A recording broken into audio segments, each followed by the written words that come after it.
Alhamdulillahi Rabbil Alameen. Wassalatu wassalamu ala khatamin nabiyyin wa ala alihi tayyibin wa ashabihi tahirin wal mu'minina wal muslimina kullihim ajma'in. Amma ba'd. Qala Allah subhanahu wa ta'ala fil Qur'anil Kareem wal kalamil mubin. A'udhu billahi minash shaitanir rajim. Bismillahir rahmanir rahim. Rabbana inni askantu min dhurriyyati biwadin ghairi dhi zar'in 'inda baytikal muharram. Sadaqallahul azim. Qala Muhammad Rasulullah sallallahu alayhi wa sallam fi hadithihi sharif, Zamzamu tu'amu tu'amin wa shifa suqmin. Sadaqa Rasulullah sallallahu alayhi wa sallam. எல்லா புகழும் அளவற்ற அருளாளன் நிகரற்ற அன்புடையவனுமாகிய எல்லாமல் அல்லாஹுக்கே உண்டாகட்டும். அல்லாஹுவின் ஸலாத்தும் ஸலாமும் நம் உயிரினும் மேலான கண்மணி நாயகம் ரசூலுல்லாஹி ஸல்லல்லாஹு அலைஹி வஸல்லம் அன்னவர்களின் மீதும் அவர்களை அடித்தரலாமல் அப்படியே பின்பற்றிய பரிசுத்த குடும்பத்தார்கள், சத்திய சஹாபாக்கள், தாபியன்கள், தாபியன்கள் மற்றும் இந்த ஜும்மா நன்னாளில் ஒன்று கூடியிருக்கும் நம் அனைவரின் மீதும் அல்லாஹ்வின் அன்பும் அருளும் என்றென்றும் நிறைவாக உண்டாவதாக. ஆமீன். உலகம் முழுக்க பல்வேறு இடங்களிலிருந்து வாலிபர்கள், பெரியவர்கள், சிறியவர்கள் என்று காபத்துல்லாவை நோக்கி பயணத்தை மேற்கொண்டிருக்கின்றார்கள். அல்லாஹ் சுப்ஹானஹு வ தஆலா பூமியிலே படைத்த முதல் வீடு என்பதாக காபத்துல்லாவை அடையாளப்படுத்துகின்றான். காபாவை மையமாக வைத்து அல்லாஹ் சுப்ஹானஹு வ தஆலா ஒட்டுமொத்த முஸ்லிம் சமூகத்தையும் கிப்லா என்கின்ற ஒற்றை வார்த்தையின் மூலமாக ஒன்றிணைக்கின்றான். காபாவை சுற்றியுள்ள சில முக்கியமான அடையாள சின்னங்களை வைத்து அல்லாஹ் சுப்ஹானஹு வ தஆலா நமக்கு மிக பெரும் ஒரு பாடத்தை தினந்தோறும் கற்பித்து கொண்டே இருக்கின்றான். அந்த அடிப்படையிலே இன்றைய தினம் நாம் ஜம்சம் நீரை பற்றி தான் தெரிந்து கொள்ள இருக்கின்றோம். வெறும் அதை நீர் என்று நாம் கடந்து செல்லாமல் அதற்கு பின்னால் இருக்கின்ற மாபெரும் ஒரு சம்பவம், அன்றிலிருந்து இன்று வரைக்கும் கியாமத் நாள் உட்பட அல்லாஹ் சுப்ஹானஹு வ தஆலா இந்த ஜம்சம் நீரின் மகத்துவத்தை எந்த அளவிற்கு விண்ணுலகத்திற்கு உயர்த்தி வைத்திருக்கின்றான் என்பதை குறித்தும் தான் இன்றைய ஜும்மா நன்னாளிலே நாம் தெரிந்து கொள்வது அவசியம். முதலாவதாக ஜம்சம் நீரின் வரலாறு. ஹஸரத் இப்ராஹிம் அலைஹிஸ்ஸலாம் அவர்கள் அல்லாஹ்வின் கட்டளைக்கிணங்க தன் மனைவி ஹாஜரா அலைஹிஸ்ஸலாம் அவர்களையும் மகன் இஸ்மாயில் அலைஹிஸ்ஸலாம் அவர்களையும் பாலைவன பூமியான மக்காவிலே விட வேண்டும் என்று திட்டமிடுகின்றார்கள். விட்டு திரும்புகின்ற பொழுது அன்னை ஹாஜரா அலைஹிஸ்ஸலாம் அவர்கள், அன்பு கணவரே, இப்படி ஒரு பாலைவன பூமியிலே எங்களை விட்டு செல்கின்றீர்களே, எங்கே செல்கிறீர்கள்? தொடர்ந்து 3 முறை கேட்டுக்கொண்டே இருக்கிறார்கள், பதில் வரவில்லை. விட்டதும் எதுவும் சொல்லாமல் இப்ராஹிம் அலைஹிஸ்ஸலாம் அவர்கள் சென்று கொண்டே இருக்கின்றார்கள். கடைசியில் இப்ராஹிம் அலைஹிஸ்ஸலாம் அவர்கள் மௌனத்தை புரிந்து கொண்ட மனைவி ஹாஜரா அம்மையார் அவர்கள், இது அல்லாஹு தஆலா உங்களுக்கு இட்ட கட்டளையா என்பதாக கேட்கின்றார்கள். ஆம் என்கின்ற ஒற்றை வரி பதில்தான். இதன் லா யுலையுனா, இது அல்லாஹ்வின் கட்டளை என்றால் கட்டாயம் அல்லாஹு தஆலா எங்களை கைவிட மாட்டான். அவன் கட்டளையின் பேரில் நீங்கள் எங்களை இந்த பாலைவன பூமியில விட்டு செல்கிறீர்கள். எனவே எங்களை பாதுகாக்கும் பொறுப்பு அவனிடம் இருக்கிறது. ஒருபோதும் அவன் எங்களை வீணடித்து விட மாட்டான் என்று சொல்கிறார்கள் ஹாஜரா அம்மையார் அவர்கள். வெகு தொலைவிற்கு சென்றதற்கு பிறகு குடும்பத்தின் மீது உள்ள அந்த அலாதியான பிரியம், பச்சை குழந்தையான இஸ்மாயில் அலைஹிஸ்ஸலாம் அவர்களை பிரிகிறோமே என்கின்ற அந்த கவலை, என்ன செய்கிறார்கள்? வெகு தொலைவிற்கு சென்றதற்கு பிறகு காபாவை முன்னோக்கி துவா செய்கிறார்கள். அதை அல்லாஹ் தஆலா குர்ஆனிலும் பதிவு செய்கின்றான். ரப்பனா இன்னி அஸ்கன்து மின் துர்ரியதி, இறைவா, என்னுடைய குடும்பத்தை நான், என்னுடைய சந்ததிகளை நான் இந்த இடத்தை விட்டு செல்கின்றேன். அவர்கள் எப்படிப்பட்டவர்கள்? அந்த இடம் எப்படிப்பட்டது? பிவாதின் கைரி தி ஸர்இன், எந்த ஒரு புற்புண்டும் கூட முளைக்காத, பச்சை பசேல் என்று எதையுமே பார்க்க முடியாத ஒரு பொட்டல் பூமி. இந்த பைத்துக்கல் முஹர்ரம், உன்னுடைய காபாவை நம்பியவனாக இந்த இடத்திலே நான் விட்டு செல்கின்றேன். எதற்காக? ரப்பனா லியுகீமுஸ் ஸலாத், உன்னை தொழுக வேண்டும் என்பதற்காக வேண்டி அவர்களை விட்டு செல்கின்றேன். ஃபஜஅல் அஃபிததம் மினன் நாசி தஹ்வி இலைஹிம், உலக மக்கள் அனைவரும் இந்த காபாவை நோக்கி வர வேண்டும் என்பதற்காக வேண்டி அவர்களின் உள்ளங்களை காபாவை நோக்கி நீ திருப்புவாயாக. வர்ஸுகுஹும் மினஸ் ஸமராத், தேவையான எல்லா ரிசுக்குகளையும் பல வகைகளையும் இவர்களுக்கு நீ அளிப்பாயாக லஅல்லஹும் யஷ்குரூன், இதன் மூலமாக மக்கள் நன்றி உடையவர்களாக ஆக வேண்டுமே என்பதாக துவா செய்கின்றார்கள். அல்லாஹு தாலா கேட்ட அத்தனையும் கபூல் செய்து விட்டான். இன்று அளவிற்கும் உலகில் பரம ஏழையாக இருந்தாலும் காபாவிற்கு செல்ல வேண்டும் என்று ஆசைப்படுவான். அல்லாஹு தாலா ஏற்றுக்கொண்ட முதலாவது துவா இது. இரண்டாவது, மக்கள் அங்கே வந்து கஷ்டப்பட்டு விடக்கூடாது, அவர்களுக்கு தேவையான எல்லா ரிசுக்குகளையும் நீ வழங்க வேண்டும் என்று அல்லாஹு தாலாவிடம் அவர்கள் துவா செய்தார்கள். அதையும் கபூல் செய்தான். அதற்கு பிறகு நடந்த நிகழ்வு என்ன? கையில் வைத்திருந்த ஒரு தோல் குருத்தி, அந்த தோல் பை அளவுக்கு இருந்த நீரும் வற்றி போய்விட்டது. இப்போது நீருக்காக வேண்டி ஹாஜரா அம்மையார் அவர்கள் அலைகிறார்கள். சஃபா மர்வாவில் ஏறி நின்று யாரேனும் உதவிக்கு வருவார்களா என்பதாக அவர்கள் மேலும் கீழுமாக இறங்கி ஓடுகிறார்கள். அதுவே இன்று சரி என்று சொல்லப்படுகின்ற தொங்கோட்டமாக மாறிவிடுகிறது. பிறகு மர்வா மலையில் இருக்கும் பொழுதுதான் ஹஸ்ரத் ஜிப்ரீல் அலைஹிஸ்ஸலாம் அவர்களின் குரல் கேட்கிறது. அல்லாஹ்வின் அடியாரை எங்களுக்காக உதவி செய்யுங்கள் என்று ஹாஜரா அம்மையார் அவர்கள் சொல்ல, இன்றைக்கு ஜம்சம் கிணறு எங்கே இருக்கின்றதோ அந்த இடத்தில் மிகச் சரியாக ஹஸ்ரத் ஜிப்ரீல் அலைஹிஸ்ஸலாம் அவர்கள் தங்களுடைய கால்களை வைத்தோ அல்லது தங்களுடைய ரெக்கைகளாலோ அடிக்கிறார்கள் என்பதாக ஹதீஸில் வருகிறது. அடித்தவுடன் அங்கிருந்து தண்ணீர் பீரிட்டு வெளியே வருகிறது. அங்கிருந்து தொடங்கியது ஜம்சம் கிணறின் பயணம். இன்று வரைக்கும் வற்றாமல் கியாமத் நாள் வரைக்கும் அல்லாஹு தஆலா தொடர்ந்து அதை வெளிப்படுத்தி கொண்டே இருக்கின்றான். ஹதீஸிலே பார்க்கின்றோம், ஜஅலத் உம்மு இஸ்மாயில் தஜ்மஉல் பத்ஹா, அந்த தண்ணீர் வந்தவுடன் பத்ஹா என்று சொல்லப்படுகின்ற ஒரு பையை கொண்டு தேவையான எல்லா நீரையும் நிரப்பிக் கொள்கின்றார்கள். பிறகு அந்த ஜம்சம் நீரை நோக்கி அவர்கள் அணை கட்டுகிறார்கள். மண்களால் அதை அவர்கள் மேடுகளாக மாற்றி தண்ணீர் வெளியே பரவி போய்விடக்கூடாது என்பதற்காக வேண்டி மண் மேடுகளை உருவாக்குகின்றார்கள். ரசூலுல்லாஹி ஸல்லல்லாஹு அலைஹி வஸல்லம் வார்த்தையை கவனியுங்கள். ரஹிமல்லா ஹாஜர், அல்லாஹு தஆலா ஹாஜர் அவர்களுக்கு கிருபை செய்யட்டும். லவ் தரகத்ஹா கானத் ஐனம் மஈனா, ஒருவேளை அவர்கள் அணை கட்டாமல் விட்டிருந்தால் இன்று உலகத்திலே வற்றாத ஒரு ஆறாக அந்த ஜம்சம் நீர் மாறி இருக்கும். அவர்கள் அணை கட்டியதின் காரணமாக அது அங்கேயே தேங்கி நின்று விட்டது, ஆனால் வற்றாது. அவர்கள் அப்படியே விட்டிருந்தால் ஒரு ஆறாக பாலைவனத்தில் ஓடி இருக்கும். உலகத்தில் இப்படி ஒரு சாத்தியம் வேறு எந்த ஒரு இடத்திலுமே ஏற்பட்டிருக்காது என்பதாக சொல்வார்கள் ரசூலுல்லாஹி ஸல்லல்லாஹு அலைஹி வஸல்லம் அவர்கள். எனவே தண்ணீர் பஞ்சம் இப்போதைக்கு அங்கே நீங்கிவிட்டது. இரண்டாவதாக இப்ராஹிம் அலைஹிஸ்ஸலாம் அவர்கள் செய்த துவா என்ன? மக்களின் உள்ளம் இதை நோக்கி வர வேண்டும். அந்த பாலைவனத்தில் கடந்து கொண்டிருக்கிறார்கள் ஜுருகும் என்கின்ற கூட்டம். பொதுவாக எங்கே நீர்நிலைகள் அதிகமாக இருக்கின்றதோ அதற்கு மேலே பறவைகள் வட்டமிட ஆரம்பிக்கும். எனவே பாலைவனத்தில் சென்று கொண்டிருந்த ஜுருகும் கூட்டத்தினர் தண்ணீருக்காக வேண்டி அலைந்து கொண்டிருக்கிறார்கள். தூரத்திலே அந்த பறவை சுற்றுவதை பார்த்து 2 நபரை அனுப்பி வைக்கிறார்கள். அதே போன்று அங்கே தண்ணீர் இருக்கிறது. இந்த நபர்கள் சொல்ல அந்த ஜுருகும் கூட்டத்தில் நேராக ஜம்சம் கிணறு கிட்ட அந்த அணை கிட்ட வந்துட்டாங்க. வந்த உடனே ஹாஜரா அம்மையார் அவர்களிடத்திலே நாங்கள் இங்கே தங்கிக் கொள்ளலாமா என்பதாக அனுமதி கேட்க, தங்கிக் கொள்ளுங்கள், ஆனால் நீரின் உரிமை எங்களுடையது, நான் தான் இதற்கான பொறுப்பு என்பதாக ஹாஜரா அம்மையார் அவர்கள் அனுமதியும் கொடுத்து விட்டார்கள். பிறகு ஜுருகும் கூட்டத்தினர் அங்கேயே தங்குகிறார்கள். பிறகு தன்னுடைய ஒட்டுமொத்த குடும்பத்தினரையும் மக்காவை நோக்கி புறப்பட்டு வர சொல்கிறார்கள் இந்த ஜுருகும் கூட்டத்தினர். காலம் போக போக இஸ்மாயில் அலைஹிஸ்ஸலாம் அவர்கள் வளர்கிறார்கள்.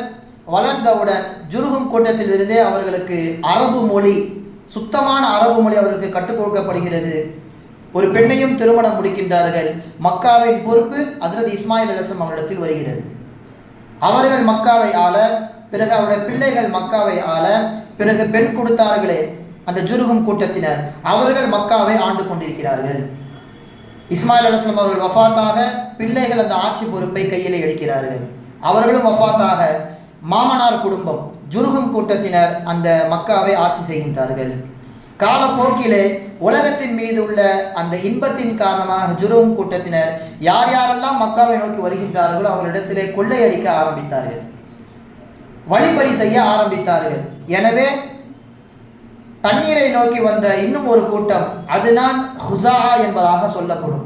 இந்த 2 கூட்டத்தினரும் சேர்ந்து அந்த ஜுருகும் கூட்டத்தினை அடித்து துரத்துகிறார்கள். மக்கள் எல்லாம் காபாவை நோக்கி வருகிறார்கள் என்றால் அவர்களை அரவணைக்க வேண்டும், அவர்களிடத்தில் வழிப்பறி செய்யக்கூடாது என்று எவ்வளவோ சொல்லியும் ஜுருகும் கூட்டத்தினர் கேட்கவில்லை. 2 பிரிவினரும் சேர்ந்து அவர்களை அடித்து துரத்துகின்றார்கள். இந்த சமயத்தில் தான் ஜுர்ஹும் கூட்டத்தினர் இத்தனை வருட காலமாக நம் கையில் இருந்த ஆட்சி இப்போது போய்விட்டதே என்கின்ற அந்த கோபத்தில் ஜம்சம் கிணறை முழுவதுமாக மூடிவிட்டார்கள். பல வருடங்களாக ஜம்சம் கிணறு இல்லாமலேயே ஹாஜிகள் அங்கே வந்து செல்வதுமாக இருந்தது. மிகவும் கஷ்டத்திற்கு உள்ளானார்கள்.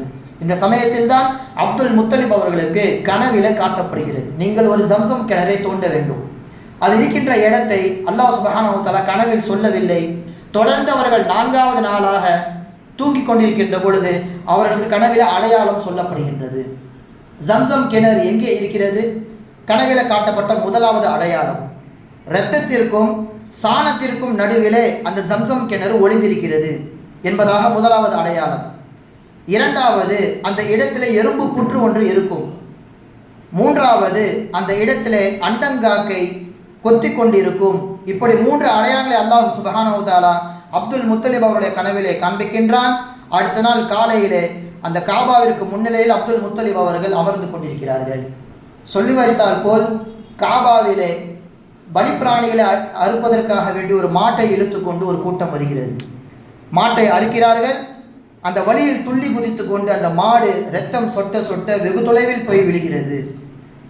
பிறகு அங்கே சென்றவுடன் அந்த கூட்டத்தார் மாடை முழுவதுமாக அறுத்து வயிற்றில் உள்ள சாணத்தை அள்ளி வெளியே போடுகின்றார்கள்.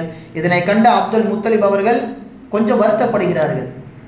இரத்தம் சிந்திய இடம் ஒரு இடம், மாடு வஃபாத்தானது ஒரு இடம். இவ்வளவு தொலைவில் நாம் எப்படி ஒரு நபராக இருந்து குழியை தோண்டுவது, எப்படி நம்மளால் சாத்தியமாகும் என்று அவர்கள் வருத்தப்பட்டு கொண்டிருக்க, 2வது அடையாளம் அவர்களுக்கு நினைவுக்கு வருகிறது. எறும்பு புத்து இந்த இரண்டிற்கும் நடுவில் தான் இருக்கிறது. அதுவும் பிரம்மாண்டமாக மாபெரும் ஒரு புற்றை போன்று இருக்கிறது. அதையும் தகர்த்து விட்டு நம்மால் தோண்ட முடியாது. என்ன செய்ய? மிகச்சரியாக 3வது அடையாளமாக காக்கா ஒரு இடத்துல வந்து கொத்துகின்றது. மிக தெளிவாக தெரிந்தவுடன் தன்னுடைய மகன்களில் ஹாரிஸ் என்பவரை அழைத்து கொண்டு முழு மூச்சாக அந்த கிணற்றை தோண்ட ஆரம்பிக்கிறார்கள். ஜம்சம் கிணறு வெளிப்பட்டு விட்டது. அல்லாஹ் சுப்ஹானஹு வ தஆலா பல வருடங்களாக மூடி கிடந்திருந்த ஜம்சம் கிணறை ஹாஷிம் குடும்பத்தை சேர்ந்த அப்துல் முத்தலிப் அவர்கள் மூலமாக ஜம்சம் கிணறுக்கு புத்துணர்ச்சி கொடுக்கின்றான். அதுவரைக்கும் குறைஷிகள் யாருமே உதவிக்கு வரவில்லை. அப்துல் முத்தலிப் அவர்கள் தனி ஒரு நபராக, மகன் ஹாரிஸ் தனி ஒரு நபராக இருந்து முழு கிணறையும் தோண்டியதற்கு பின்னால் எங்களுக்கும் இதில் பங்கு இருக்கிறது, நாங்களும் இதை ஆட்சி செய்வோம், எங்களுக்கும் இதை நிர்வகிக்கின்ற பொறுப்பு இருக்கிறது என்று ஒட்டுமொத்த குறைஷிகளும் ஒன்று சேர்ந்து விட்டார்கள். இல்லை, இதன் தனிப்பட்ட நபரின் உழைப்பினால் வந்தது, இதன் பொறுப்பை நானே எடுத்துக்கொள்வேன் என்று அப்துல் முத்தலிப் அவர்கள் முரண்டு பிடிக்க, தன்னோட வாதத்தை நிரூபிக்க ஹாஷிம்கள் யாரும் ஒத்துக்கொள்ளவில்லை. அப்படி என்றால் நாம் சிரியாவிற்கு சென்று அங்கே மிகவும் பிரசித்தி பெற்ற ஒரு ஜோசியக்காரர் இருக்கிறார், பனு சாத் என்பதாக சொல்லப்படும். அந்த கூட்டத்தில் உள்ள ஜோசியக்காரரிடம் நாம் சென்று நம்முடைய விவாதத்தை வைப்போம். யாரிடம் அவர் பொறுப்பை கொடுக்க வேண்டும் என்று சொல்கின்றாரோ அதை ஏற்றுக்கொள்ளலாம் என்பதாக குறைஷிகள் சொல்ல அப்துல் முத்தலிப் அவர்களும் சேர்ந்து புறப்படுகின்றார்கள். இங்கே நாம் இன்னும் ஒன்று கவனிக்க வேண்டும். அப்துல் முத்தலிப் அவர்களோடு சேர்ந்து பனு உமையா என்கின்ற குடும்பத்தினர் ஆதரவு தெரிவித்தார்கள். உழைப்பு அவருடைய தானே, அப்போ அவருக்கு தானே இந்த பொறுப்பும் வர வேண்டும் என்று பனு உமையாக்கள் ஒரு பக்கம் சேர்ந்து கொள்கின்றார்கள். இந்த 2 கூட்டத்தினரும் பாலைவனத்திற்கு நடுவே சென்றுகின்ற பொழுது தண்ணீர் முழுவதுமாக தீர்ந்து விட்டது அப்துல் முத்தலிப் அவர்களுக்கு. அப்போ அந்த குறைஷிகளிடத்திலே கேட்கிறார்கள், தண்ணீர் தீர்ந்து விட்டது, எங்களுக்கு கொஞ்சம் தண்ணீர் கொடுங்கள் என்பதாக கேட்க மறுத்து விட்டார்கள். அப்படி என்றால் அந்த பொறுப்பை எங்களிடம் தருகிறீர்களா, எங்களிடத்தில் தந்தால் நாங்கள் உங்களுக்கு தண்ணீர் தருகிறோம் என்பதாக மிகவும் கடுமையாக நடந்து கொள்கிறார்கள். நாம் இந்த பொறுப்பை முழுவதுமாக விட்டு கொடுத்து விடக்கூடாது. எனவே நாம் இறந்தாலும் பரவாயில்லை, நாம் யார் இறக்கின்றோமோ அவர்கள் அப்படியே பாலைவனத்தில் புதைத்து விட்டு சிரியாவிற்கு நோக்கி புறப்படுவோம் என்பதாக அப்துல் முத்தலிப் அவர்கள் உறுதியாக சொல்ல தொடர்ந்து சென்று கொண்டே இருக்கிறார்கள்.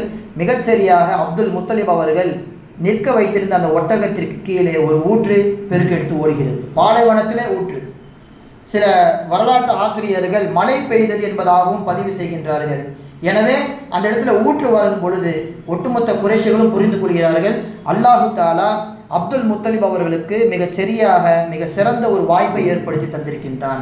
நாமெல்லாம் தண்ணீருக்காக வேண்டி அல்லல் படுகின்ற பொழுது அப்துல் முத்தலிப் அவர்களுக்கு மட்டும் அல்லாஹு தாலா இப்படி ஒரு ஊற்றை ஏற்படுத்தி தருகிறான் என்றால் கட்டாயம் அந்த ஜம்சம் கிணறு அவருக்கு தான் சொந்தம் என்பதாக வாபஸ் வாங்கிக் கொள்கிறார்கள். மக்காவிற்கு வர அந்த ஜம்சம் கிணறாக மாற்றப்படுகிறது.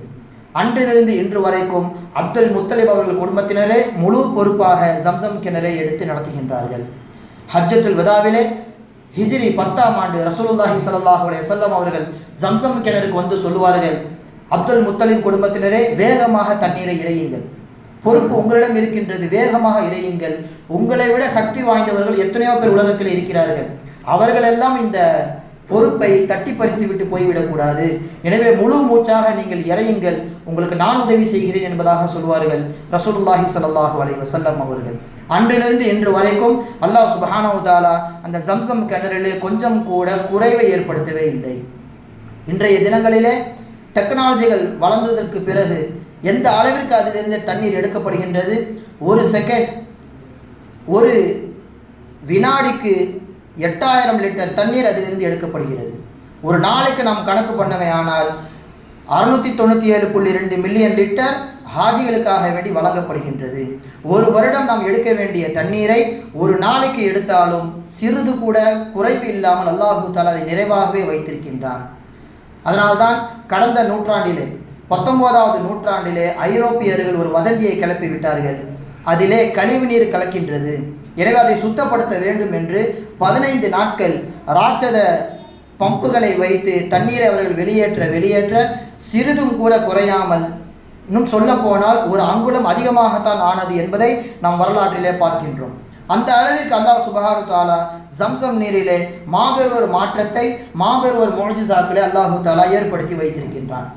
எனவே கண்ணியத்திற்குரியவர்களே, ஜம்சம் நீரின் பெயர் காரணம், ஜம்சம் நீரின் பலன்களை குறித்து ரசூலுல்லாஹி ஸல்லல்லாஹு அலைஹி வஸல்லம் அவர்கள் என்னவெல்லாம் சொல்லியிருக்கிறார்கள் என்பதை நாம் பார்க்கின்றோம். ஜம்சம் நீர் உப்பு சுவையும் இனிப்பு சுவையும் கலந்தவாறு இருக்கும், எனவே அதற்கு ஜம்சம் என்பதாக பெயர் வைக்கப்பட்டது என்பதாக சிலர் கூறுகின்றனர். சிலர் அதற்கு ஹரக்கத், அசைந்து கொண்டே இருக்கும் அந்த தண்ணீர் எந்த விதமான மோட்டரின் மூலமாக அது ஊற்றெடுக்காமல், மோட்டரின் மூலமாக தண்ணீர் கொட்டப்படாமல் பூமியிலிருந்து கொஞ்சம் கொஞ்சமாக அது கொப்பளித்து வருவதனால் அதை அசைதல், ஹரக்கத் என்பதாக அதற்கு பெயர் சூட்டுகின்றார்கள். இது இரண்டாவது பெயர். மூன்றாவது, அதற்கு கசீர், அதிகமாக தண்ணீர் வந்து கொண்டே இருக்கிறது என்பதற்காக வேண்டி ஜம் அதிகம் அதிகம் என்பதாக அதற்கு பெயர் வைக்கப்பட்டது என்பதாகவும் வரலாற்று ஆசிரியர்கள் இதற்கு பெயர் சூட்டுகின்றார்கள். ரசூலுல்லாஹி ஸல்லல்லாஹு அலைஹி வஸல்லம் அவர்களுக்கும் இந்த ஜம்சம் நீருக்கும் மத்தியில் உள்ள தொடர்பை நாம் பார்க்கின்றோம். சொன்னார்கள் ஸல்லல்லாஹு அலைஹி வஸல்லம் அவர்கள், உங்களில் யாருக்கேனும் பசி ஏற்பட்டாலோ அல்லது நோய் ஏற்பட்டாலோ ஜம்சம் நீரை நீங்கள் பற்றி பிடித்துக் கொள்ளுங்கள். ஹைரு மாயின் அலா வஜிஹில் அர்லி மாஉ ஜம்சம், பூமியிலேயே தண்ணீர்களில் மிகவும் சிறந்தது ஜம்சம் நீர் தான்.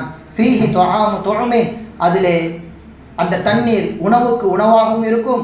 வ ஷிஃபா சுகுமின், நோய் ஏதேனும் ஏற்பட்டால் அந்த நோய்க்கு மருந்தாகவும் இருக்கும் என்பதாக சொல்கிறார்கள் அண்ணலம் பெருமானார் ரசூலுல்லாஹி ஸல்லல்லாஹு அலைஹி வஸல்லம் அவர்கள். இப்னு அப்பாஸ் ரலியல்லாஹு தஆலா அன்ஹு அவர்கள் சொல்கின்றார்கள், இஸ்லாம் வருவதற்கு முன்பாகவே நாங்கள் ஜம்சம் நீரை பசிக்காக வேண்டி குடிப்போம், அதனால்தான் அதற்கு ஷப்பா, பசித்திருக்கும் பொருள் என்பதாக அதற்கு பெயர் சூட்டி எங்கள் வீட்டில் உணவே இல்லையானாலும் தண்ணீரை குடித்து நாங்கள் வாழ்ந்து கொண்டிருந்தோம் என்பதாக சொல்கிறார்கள் இப்னு அப்பாஸ் ரலியல்லாஹு தஆலா அன்ஹு அவர்கள். நான் மக்காவில் இருக்கின்ற பொழுது 30 நாட்கள் ஜம்சம் தண்ணீரை மட்டுமே குடித்து உயிர் வாழ்ந்தேன் என்பதாக ஹஸ்ரத் அபூதர் அல் கிஃபாரி ரலியல்லாஹு தஆலா அன்ஹு அவர்கள் சொல்கின்றார்கள். இதனால் என் உடம்பிலே சதை அதிகமாக ஏற்பட்டு நான் குண்டாகி விட்டேன். அந்த 30 நாளும் எனக்கு கொஞ்சம் கூட பசியே ஏற்படவில்லை என்பதாக சொல்கிறார்கள். இது முஸ்லிம் கிதாபிலே பதிவு செய்யப்பட்டிருக்கின்றது. அந்த அளவிற்கு பசிக்கு பசியாகவும் நோய்க்கான மருந்தாகவும் இந்த ஜம்சம் நீர் மிகச்சிறந்த ஒரு ஆற்றலை வெளிப்படுத்தி கொண்டிருந்தது. ரசூலுல்லாஹி ஸல்லல்லாஹு அலைஹி வஸல்லம் அவர்களை பார்ப்பதற்கு யாரேனும் வந்தால் ஸல்லல்லாஹு அலைஹி வஸல்லம் அவர்கள் உபசரிப்பார்கள். உணவு இல்லாத பட்சத்தில் என்ன செய்வார்கள்? ஜம்சம் நீரை அன்பளிப்பாக கொடுப்பார்கள் என்பதாக இப்னு அப்பாஸ் ரலியல்லாஹு தஆலா அன்ஹு அவர்கள் சொல்கின்றார்கள். வந்தவர் வெறும் கையோடு போய்விடக்கூடாது, எனவே அன்பளிப்பாக அங்கே கொடுக்கப்படும் பொருள் ஜம்சம் நீர். கான இதா அராத யுத்ஹிஃப ரஜுல பி துஹ்ஃபத்தின், ஏதேனும் ஒரு அன்பளிப்பை கொடுக்க வேண்டும் என்று ஸல்லல்லாஹு அலைஹி வஸல்லம் அவர்கள் நாடினால் சகாஹு மின் மாயி ஜம்சம், ஜம்சம் நீரை அன்பளிப்பாக அவர்கள் கொடுப்பார்கள் என்பதாக சொல்கிறார்கள் இப்னு அப்பாஸ் ரலியல்லாஹு தஆலா அன்ஹு அவர்கள். அந்த தண்ணீர் அல்லாஹ்வின் புறத்திலிருந்து வருவதின் காரணமாக நாம் என்ன துவா கேட்டாலும் அல்லாஹு தஆலா உடனே நிறைவேற்றி தருவான். மாஉ ஜம்சம் லிமா ஷுரிபலஹு, எந்த தேவையை முன்வைத்து நீங்கள் ஜம்சம் நீரை குடித்தாலும் அந்த தேவை உடனே நிறைவேற்றப்படும். அபூபக்கர் இப்னுல் அரபி என்கின்ற ஒரு இறைநேச செல்வர் ஹிஜ்ரி 488 அவருக்கு நடந்த ஒரு நிகழ்வை சொல்கின்றார். நான் மக்காவில் இருக்கின்ற பொழுது தொடர்ந்து இந்த தண்ணீரை குடிக்கும் பொழுதெல்லாம் 2 துவாவை கேட்டுக்கொண்டே இருப்பேன். யா அல்லாஹ் உன்னின் மீது அச்சம் எனக்கு அதிகமாக வர வேண்டும், அதிகமாக உன்னை நான் இரையச்சம் கொள்ள வேண்டும். இது முதலாவது நான் கேட்ட துவா. இரண்டாவது, யா அல்லாஹ் என் கல்வி ஞானத்தை அதிகப்படுத்துவாயாக என்பதாக நான் கேட்டுக்கொண்டே இருந்தேன். என் துவா கபூலானது. எனக்கு அல்லாஹ்வின் மீது மாபெரும் ஒரு அச்சம் ஏற்பட்டது, கல்வியும் எனக்கு கொட்டி கொடுக்கப்பட்டன. ஆனால் மூன்றாவதாக நான் ஒரு துவா கேட்க மறந்துவிட்டேன். யா அல்லாஹ் கற்ற கல்வியின்படி அமல் செய்வதற்கு உன்னுடைய நல்வாய்ப்பு எனக்கு தருவாயாக என்பதாக நான் கேட்க மறந்துவிட்டேன். எனவே எனக்கு என்ன ஆனது? கல்வி ஏராளமாக அல்லாஹு தஆலா கொடுத்தான், ஆனால் கற்றதின்படி அமல் செய்வதற்கான வாய்ப்பு எனக்கு கிடைக்கவில்லை. ஒருவேளை நான் அதையும் சேர்த்து கேட்டிருந்தால் கட்டாயம் அல்லாஹு தஆலா மறுக்காமல் கொடுத்திருப்பான் என்பதாக சொல்கிறார்கள் அபூபக்கர் இப்னுல் அரபி ரஹிமஹுல்லாஹ் அவர்கள். எனவே நாம் அந்த தண்ணீரை குடிக்கின்ற பொழுது துவா செய்ய வேண்டும். ஹதீஸில் வருகிறது, அல்லாஹும்ம இன்னி அஸ்அலுக இல்மன் நாஃபிஆ, யா அல்லாஹ் நான் உன்னிடத்தில் இந்த தண்ணீர் குடிப்பதின் மூலமாக பலன் தரும் கல்வியை கேட்கின்றேன். பிரயோஜனமாக இருக்கணும், சும்மா நான் படித்து மட்டும் அதை வச்சுக்க கூடாது. பிரயோஜனமான கல்வி எனக்கு தருவாயாக. வ அமலம் முத்தகப்பலா, ஏற்றுக்கொள்ளத்தக்க அமலை செய்யக்கூடிய நபராக என்னை நீ ஆக்கு. வ ரிசுக்கன் வாசிஆ, என்னிடத்தில் இருக்கின்ற ரிசுக்கை நீ விசாலப்படுத்துவாயாக. வ ஷிஃபா மின் குல்லிதா, என்னுடைய எல்லா விதமான நோய்க்கும் மருந்தாக உன்னிடத்தில் நான் கேட்கிறேன் யா அல்லாஹ் என்பதாக துவா செய்யுங்கள் என்று ரசூலுல்லாஹி ஸல்லல்லாஹு அலைஹி வஸல்லம் அவர்கள் கற்றுக் கொடுத்திருக்கின்றார்கள். இது ஜம்சம் நீருக்கு கிடைத்த அடுத்த ஒரு சிறப்பு. மேலும் சொல்கின்றார்கள், உங்களுக்கு ஏதேனும் நோய் இருக்கின்றதா, நோய்க்கான மருந்தை அல்லாஹு தஆலா ஷிஃபாவாக இதிலே வைத்திருக்கின்றான். சஹாபாக்கள் சொல்கின்றார்கள், இன்னல் ஹும்மா மின் ஃபைஹி ஜஹன்னம், யாருக்கேனும் ஜுரம் ஏற்பட்டு விட்டால் ஸல்லல்லாஹு அலைஹி வஸல்லம் அவர்கள் சொல்வார்களாம், இன்னல் ஹும்மா மின் ஃபைஹி ஜஹன்னம், ஜுரம் நரகத்தின் ஒரு மூச்சு காற்று. நரகம் மூச்சு விடுவதன் காரணமாகத்தான் மனிதன் உடம்பிலே ஜுரம் என்பது ஏற்படுகின்றது.